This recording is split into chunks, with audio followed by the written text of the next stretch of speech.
discovered that she had a ring around her neck. So in a rage, he ripped it off from her neck and threw it outside. She would feel her neck for the ribbon that was gone. Told that she died in delirium, asking for her ring, because Alice is still asking for my ring. Have you seen my ring? When the evening air is still on Merle's Inlet coast, souls of reflection haunt you like a ghost. There's a young girl walking in transparent white. Alice Flagg is on the move tonight. Alice Flagg is on the move tonight. She was 23 in the 19th century. Her daddy told her every move to make. And the lover that she chose was not approved by family. That was more than Alice Flagg could take.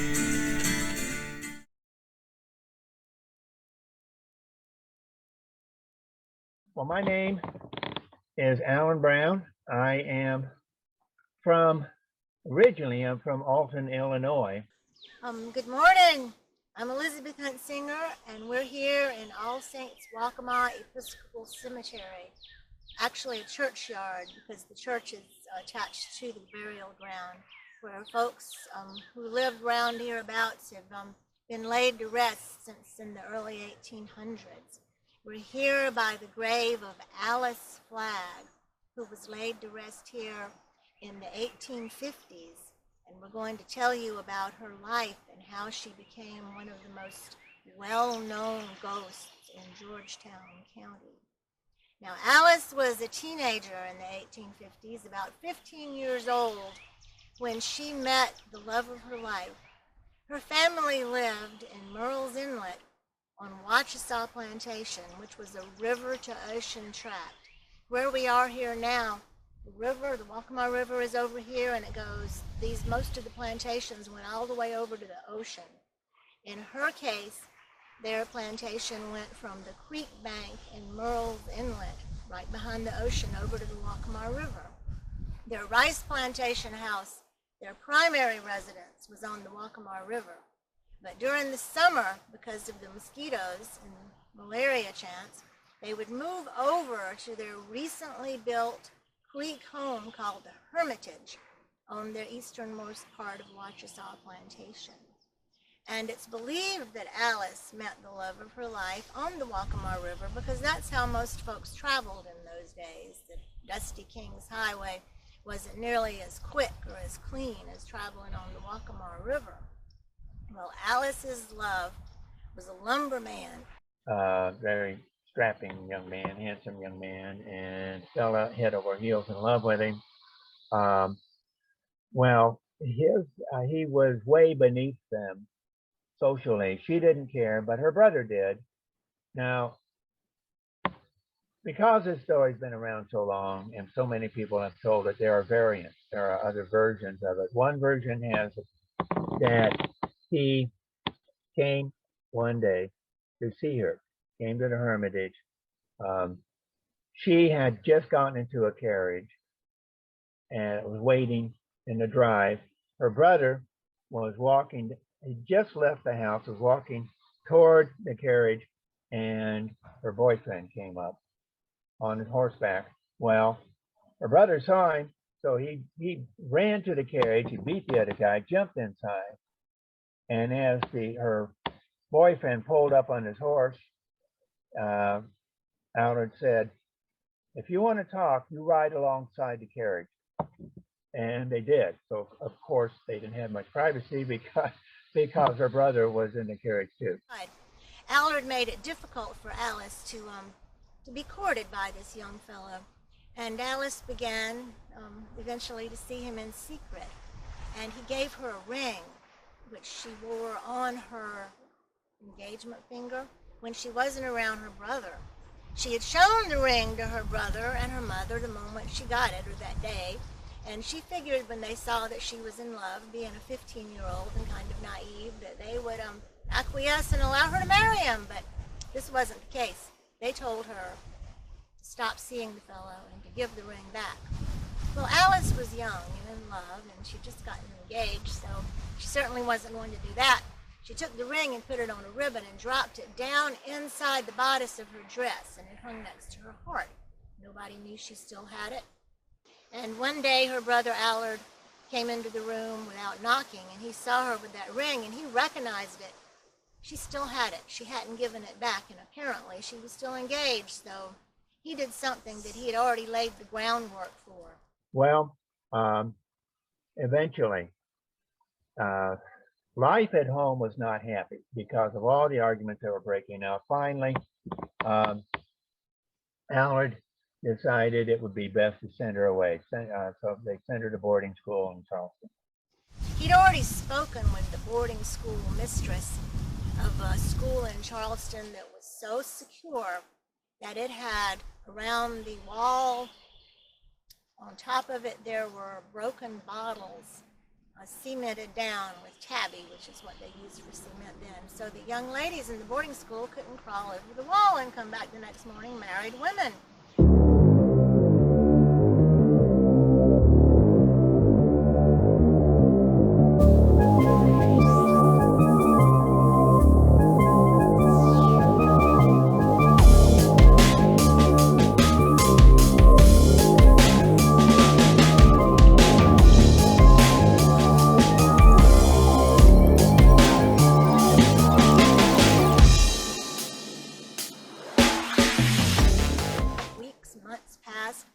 Christmas season came and passed, and then the St. Cecilia ball season came, and the first part of the year, and Alice was fitted for a white St. Cecilia ball gown so she could dance the nights away with young men of the plantation genre that her brother Allard and her mother would be thinking might be good husbands for her.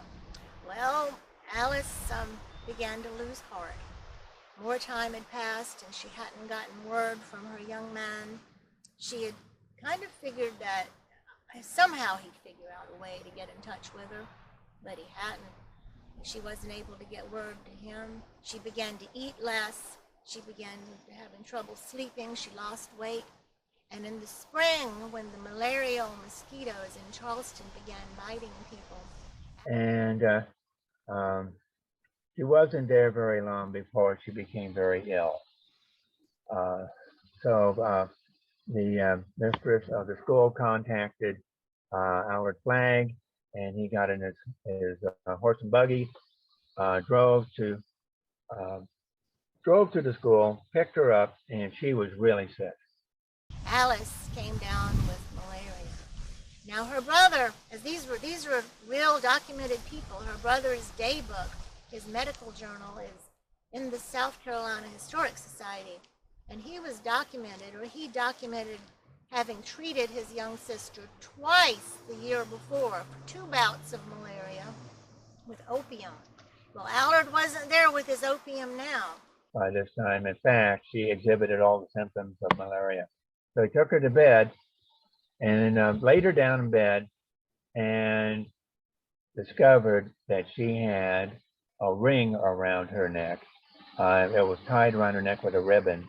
And he pulled the ribbon, and there was that ring. He recognized the ring.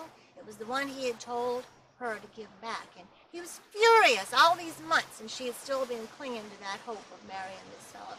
He snatched the ring with a ferocity that broke the ribbon, and then he marched right out to the back of the house and threw it outside. Now, some say that she threw it in a creek. Some say she threw it in a marsh in the back of the house.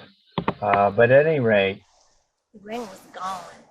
Alice had been in a coma when this happened, or at least unconscious. She had the waves of consciousness, and every time she came to, she would feel her neck for the ribbon that was gone, and the ring, none of it was there.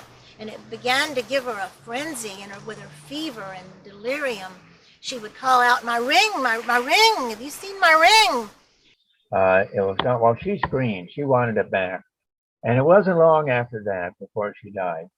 She had been, when her mother arrived, laid to rest temporarily under a bed of oyster shells and gardenia blossoms between the house and the creek in Merle's Inlet, and waiting for her mother to come home so they could have a proper burial here. Alice was laid to rest then and then here in her long white St. Cecilia ball gown that she had hoped she might be married in one day. And she still lies here as she was laid to rest back in the 1850s under a stone that only has her first name, A-L-I-C-E. Now all round about are the Flagg family graves, and they tell everything from the birth and death dates to wonderful things about the people. But Alice has nothing to memorialize her but her first name. Her brother wanted her forgotten because he felt she had disgraced the Flagg name by wanting to marry someone of a different genre that they considered beneath their class. Alice has not been forgotten. As a matter of fact, Allard, her brother, who is buried close by, he's only remembered in relationship to Alice. And Alice is still with us. She has been seen here walking around her grave. Folks that come here, as they have been doing since at least the 1950s, have walked backwards around her grave so many times that there's no grass. It's all been walked away. And folks leave mementos for Alice. Usually there are at least a dozen things memorializing her because people bring her little gifts.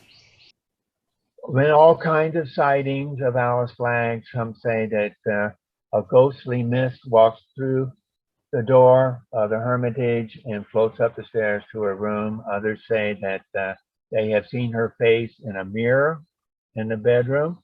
She is often seen walking the creek bank in that long white gown that she was buried in, looking for that lost ring.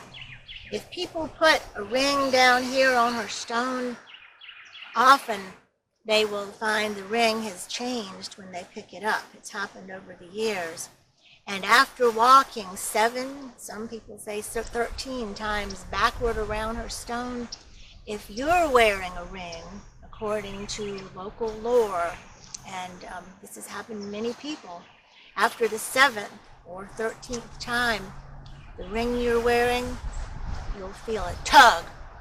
People have seen her in the cemetery, and with her hand on her chest, and she's looking down, and it's as if she's looking for something.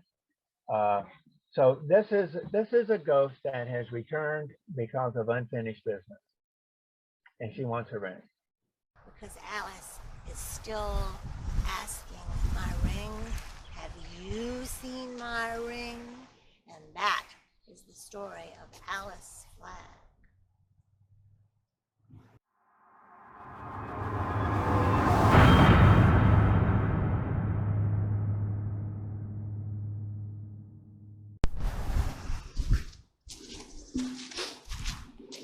We're at the site of Alice Flagg's grave.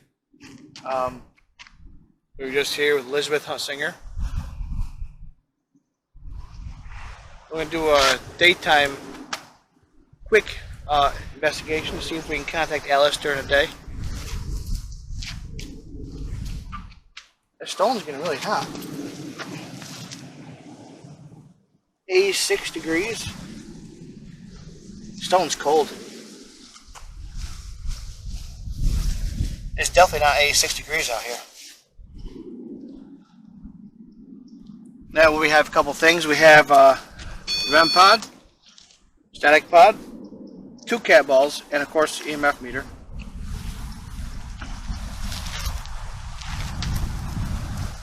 Is anybody here with us, Alice? You can talk.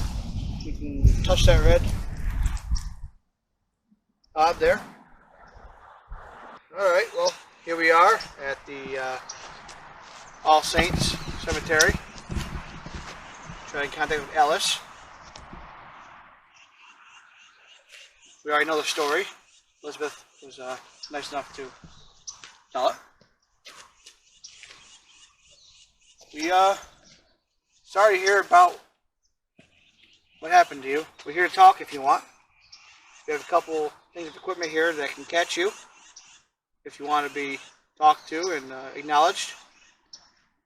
So we have this red light here. All you gotta do is come up to it. It tells that you're here. Well, here's a ring for you I want you to have. Go up and touch that ring right there. It's a real diamond, real gold. A couple old balls to play with. You just gotta touch them. And feel free to communicate with us. We're investigating one small spot yet, but this is just a.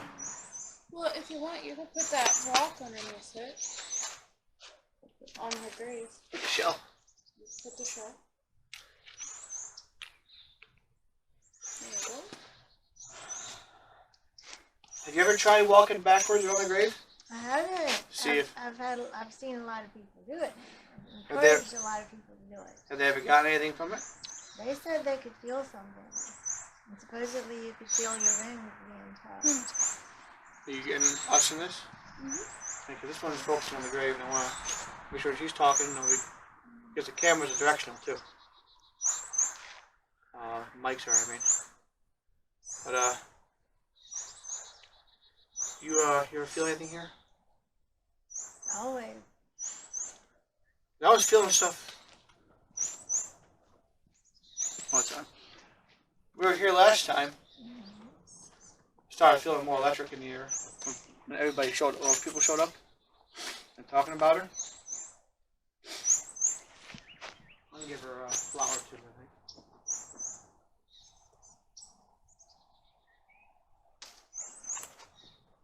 You know the story about her. I was reading that journal online. Flower for you. And January 25th, I believe she died. Was it? And about a month, you see Flagg and you see medicine, like Alice Flagg, and then after 25th, no more mention of it. So the journal's pretty cool. But he was. I wonder how much opium helped though when he would treat people with opium or her with opium. I don't know. I mean, it would probably definitely would have eased her or whatever she was feeling, but She probably would have felt better. I don't know if it made her better. I couldn't read his notes too good. The cursive is like really like doctor cursive. it was probably just for him. You know, You can read like Flagg last, and it says, you know what her middle name was? B? Belin. Blaine? Blaine. Yeah, okay. So I saw if you Flagg A-B, then you see like taken every 2 hours and taken like continuously, like 3 or 4 days straight in his journal of just all the stuff that he gave her. I guess if there was a cough, you know, with it, it would ease that. And I can't really read what he gave her. Like I'm sure. I'd always heard it was opium. Yeah, and there's different things too, but it must be it's the O, so that must be the opium. Maybe they drug people to make them feel better. Alice, you're more than welcome. Even Allard, you can come talk to us if you want. Indeed. You feel bad what we did to your sister. You didn't at the time. Obviously. Well, Alice, we hope yours is a peaceful rest here. But we would love to hear from you. We're here with a great deal of interest in your life and your times and the story of your life, your young life. With the utmost respect. We're here documenting you and try and tell your story to the best of the ability and being true to what was said about you. And you deserve more than just Alice on that gravestone. Indeed. You're here with us. We'd love for you to be, show yourself in here. You probably know that what most people say is that your name on the stone, Alice, is because your brother wanted you to not be remembered as someone who had defied him and wanted to marry out of the group of people he would have chosen for you to marry. And how do you feel about that? Are you happy with your name on your stone the way it is? Everyone knows your story. You've never been forgotten. I have a picture of you, Alice.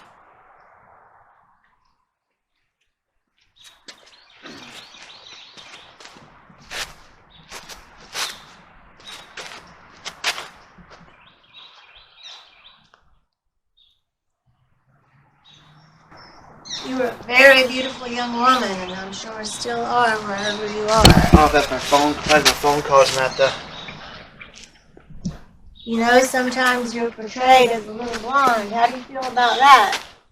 It's so inaccurate. The portrayals don't do you justice.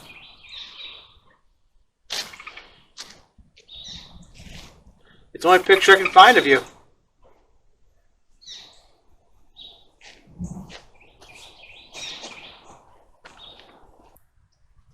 You know, people have been walking around your stone backwards for decades, maybe longer, hoping that you'll tug on their ring. Would you do that? No, it's backwards, right? I've heard 13 times, I've heard 7. Yeah, it's clockwise, counterclockwise. Does it matter? No, I've never heard that. No. I would say clockwise. I'm gonna try it. Give it a shot. All right. She's gonna try to do 13 times backwards. See if we get anything.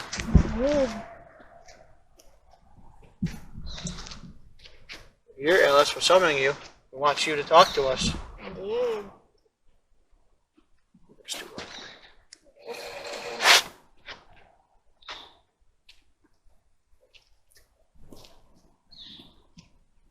You know, lots of people your age come here, younger and older, but it's a favorite place for teenagers. It'd be wonderful if you could give us some indication that you're listening and you're interested. We certainly are.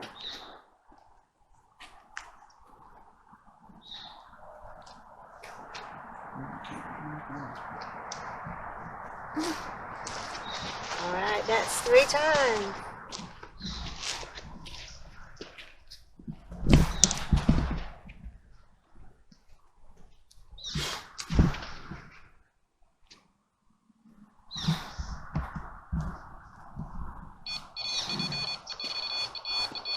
Four times.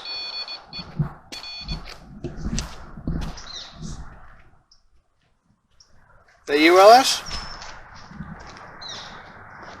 Alice?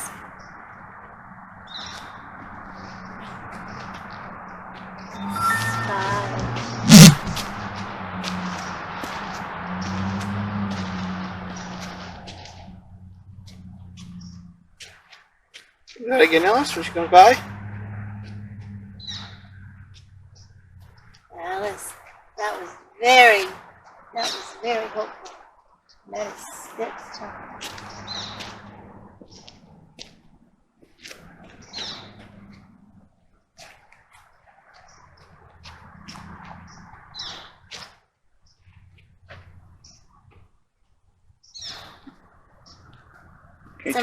K2 meter just going off.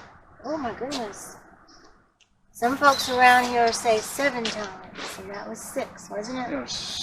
That was 6, yeah. So now we're going to go around the 7th time. And we surely, truly hope that you will acknowledge us.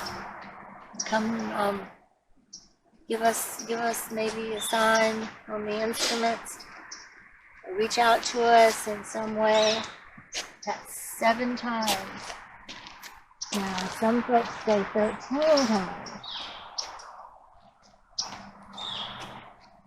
Okay, Alice, you got us on 2 pieces of equipment. Can you keep doing that? Take the energy out of something. Set the cameras, don't do that. And that was 8. That was 8, yep. Not getting dizzy yet, are you? Not a lot. You should have bought this. I don't have it. That was Alex. 9 times we're heading around.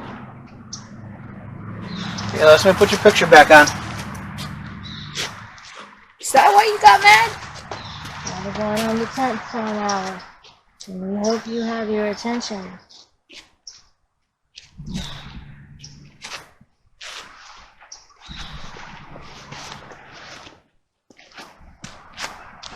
Now we're heading for the 11th circle.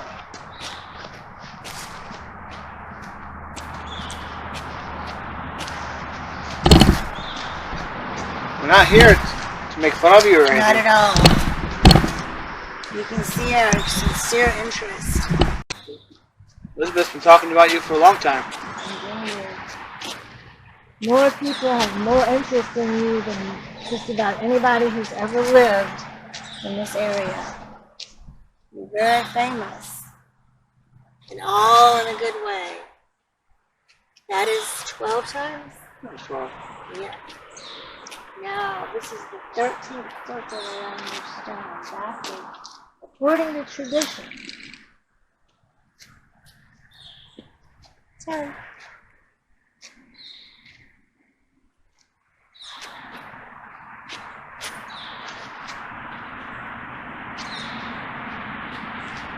And that is 13 times. You have 2 below.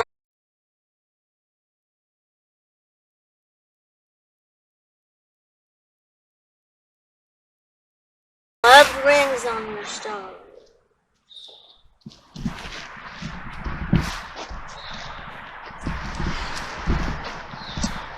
Alice, if you're here, we're just trying to contact you. You contacted us twice. Well, thank you for that. Indeed. Did you put that ring there? Yeah. That's you, right? Well, That's me. put your hand over there again.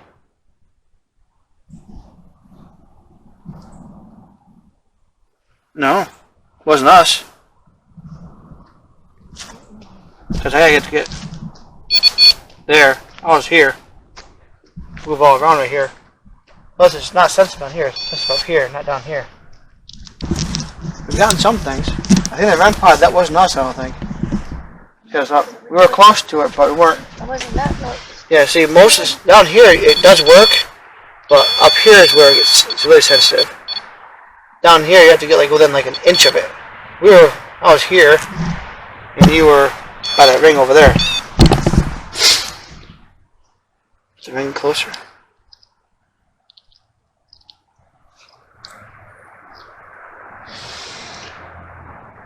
Come on, Alice. Do you feel bad for what you did to your sister? So do you? You're the villain of the story, you know. I don't think you were a person of the times. That's how it was back then. We understand that. Even my phone going off and any of that stuff going off, so it definitely wasn't my phone. I'll touch it and make it come Yeah, back. go ahead. We know you weren't a bad guy. Were you wrong? Yes. I'm sure you didn't want your sister to die.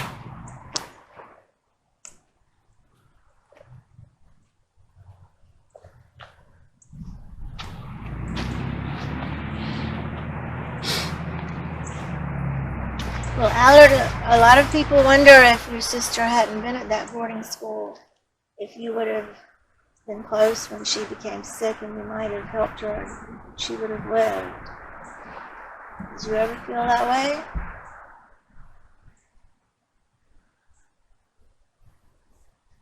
Did you ever feel that way, Alice? 15 years old, right? You had so much life ahead of you. Well, Alice, I put my ring back on. I wish you could have your ring. You know, people have brought you many, many rings. Never the right one. How do you feel about that? I wish I could find your ring for you. But I'm gonna be honest with you. That ring is long gone. But being that you're a spirit and you have all kinds of power, I think you can manifest a ring on your finger. Truly, anyone you want, the same one.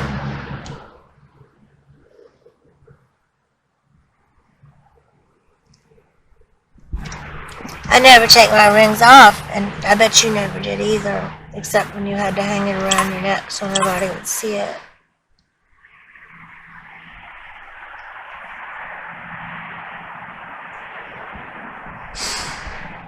How did you feel when Allard took it from you?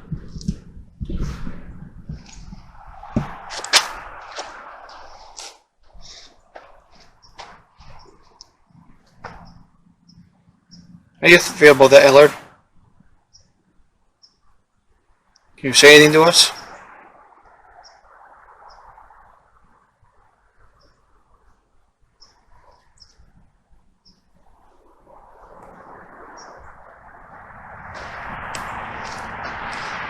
I want to thank you for communicating with us as much as you did. We do, thank you very much. And we want you to feel comfortable with us. That makes me feel like you are here.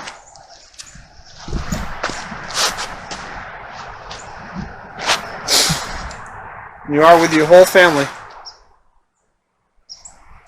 You can be with the man you want to be with.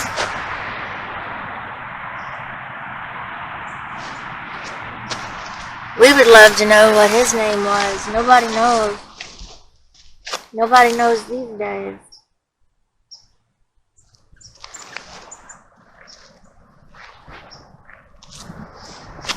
I have an idea. I'm going to put this recorder down.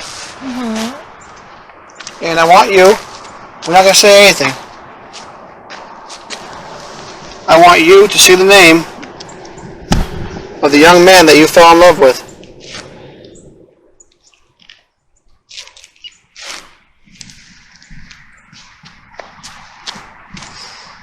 Say it nice and loud into that recorder. Or into this right here in my hand. If you talk into this, I can hear you too.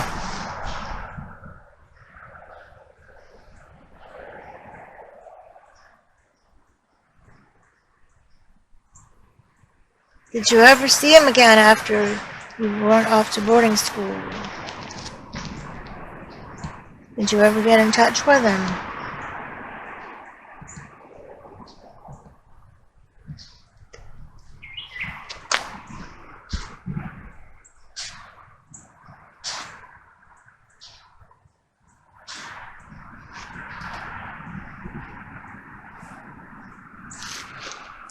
I think we probably should maybe head out. The lights are on. Alright, Alice, we're going to be heading out here in a few minutes. Oh, look. Is that what you want us to do? You want us to go?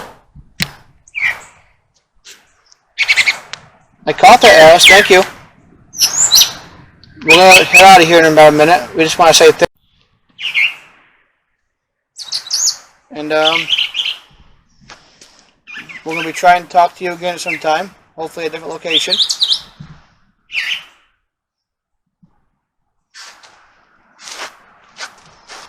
there any final words? Anything you want to do before we go? Okay. Elizabeth, thank you for coming out. It's my pleasure. Oh, Crystal? Me? Alice? Well, thank you. Yes, thank you. Did I go off again? I sure said thank you. Hey, Alice. We have to go this time. Goodbye, Alice. Till we see you, till we are back again.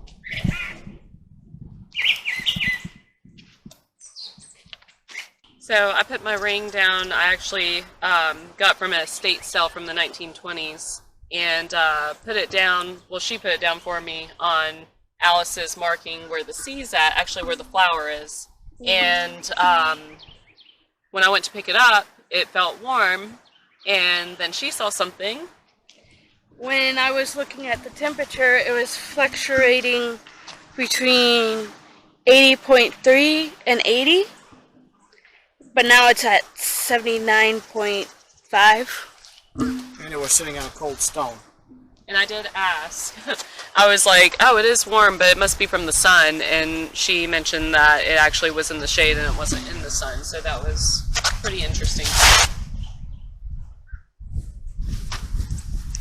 If people put a ring down here on her stone, often they will find the ring has changed when they pick it up. It's happened over the years. When the evening air is still on Merle's inlet coast, souls of reflection haunt you like a ghost. There's a young girl walking in transparent white.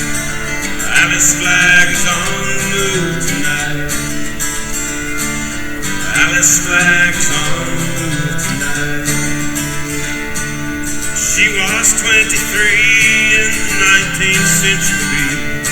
Her daddy told her every move to make.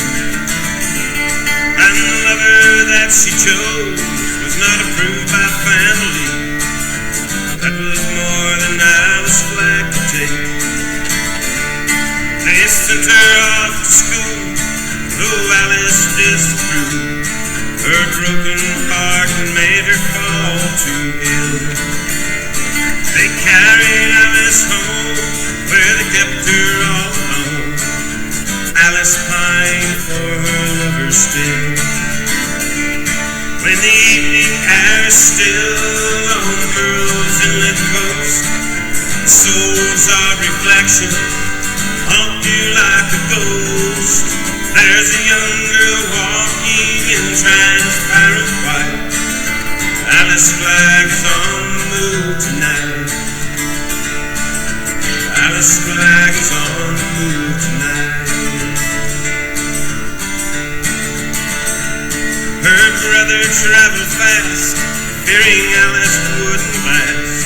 The young doctor laid his hand upon her chest. There he found a ring tied on a ribbon, hanging secretly around her breast. While Alice helplessly lay, he stole the ring away, cast it in the creek not to be found. That night Alice didn't laugh, she seeks the love that is past.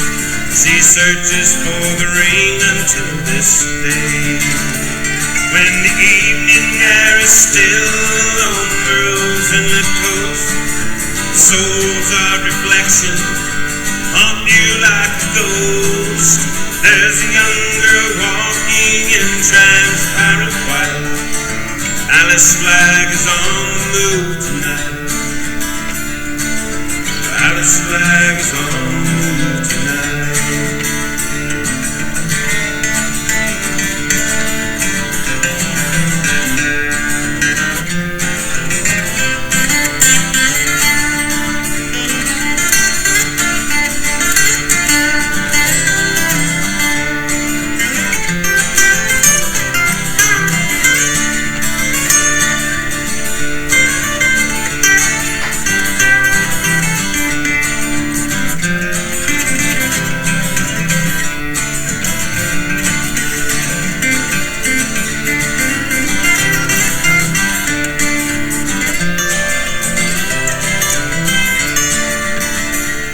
When the evening air is still on Merle's inlet coast, souls of reflection haunt you like a ghost.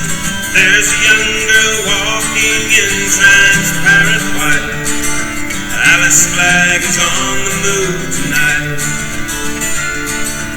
Alice Flagg is on